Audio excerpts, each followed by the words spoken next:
Hey guys, Eli here, and on today's video we're going to be talking about gold surpassing its all-time high and silver being close to its all-time high.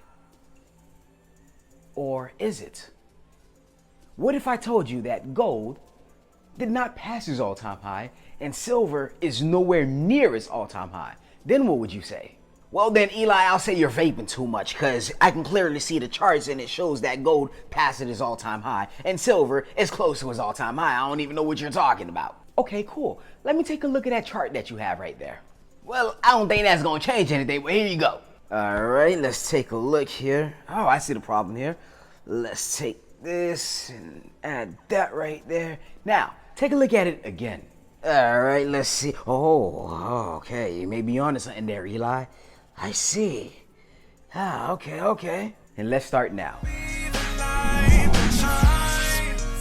So if this is your first time watching and you like to talk about personal finances and mindset, make sure you start now by hitting the subscribe button, leaving a thumbs up, and also comment down on this video. And don't forget to hit that notification icon so you guys get future notifications of my future videos. And while you're at it, make sure you guys check down in the description below for some awesome free resources. And if you guys want to keep this conversation going, make sure you guys join the Urban Wealth Creation Discord and communicate with me there. So before we get started in this video, I want to explain to you guys one thing, and that thing is inflation.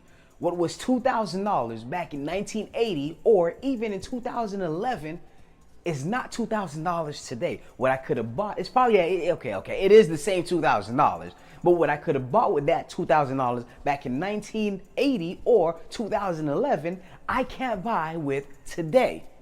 So inflation is always gonna eat up the value of our dollar.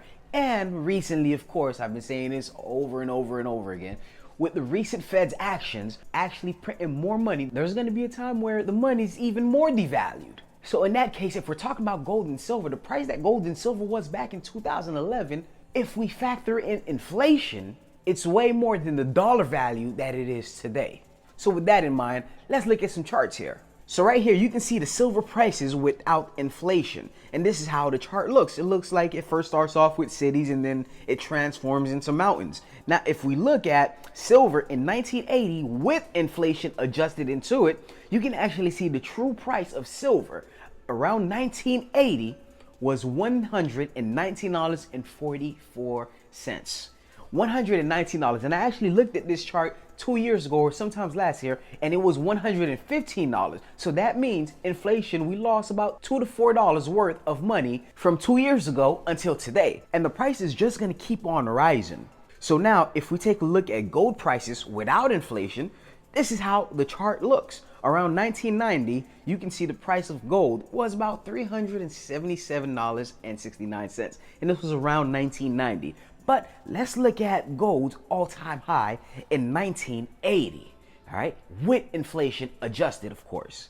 The gold all-time high was $2,265.10. Now, correct me if I'm wrong, gold did not go that far high within the past run-up in 2020. I mean, it did go over 2,000, but it did not go that far high. So this is why I say gold did not surpass its all-time high this year in 2020. Even though in dollar amount, it actually did surpass it, because in 1980, I think gold went up to like what, $1,500 or somewhere around there.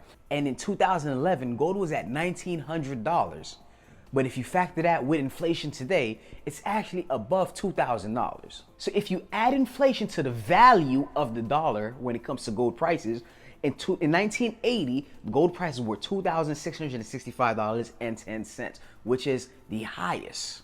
And of course, on the inflation adjusted chart, you can actually see the year 2011 and the year 2020 is nowhere else close to it, but it's just not there as in the inflation adjusted price range for gold in 1980.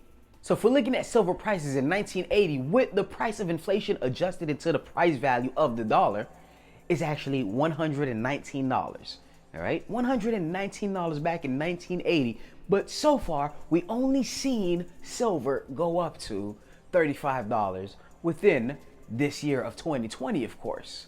So everybody's like, oh yeah, it's just $20 away. It's just $20 away from hitting its all-time high in dollar amount. But as far as dollar value, is not even close yet. So am I saying that to say, hey, you know what? There's probably a better run in silver, and hey, silver's gonna blow past $100?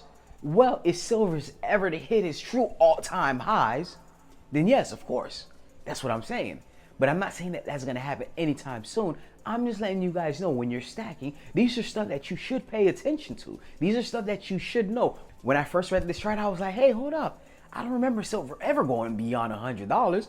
What is this chart showing me? Then when I realized it was inflation adjusted, I was like, oh snap. So the value, but people's looking at the dollar amount, but we're talking about the value, what the silver can buy as far as the value that the silver contains, not the dollar amount that the silver has. We're talking about the value. What is it connect? I mean, let's put it like this. If silver's worth $1,000, but a glass of water costs $1,000, it doesn't matter what the amount is. What matters is the value. So we're looking at the value of the precious metal itself.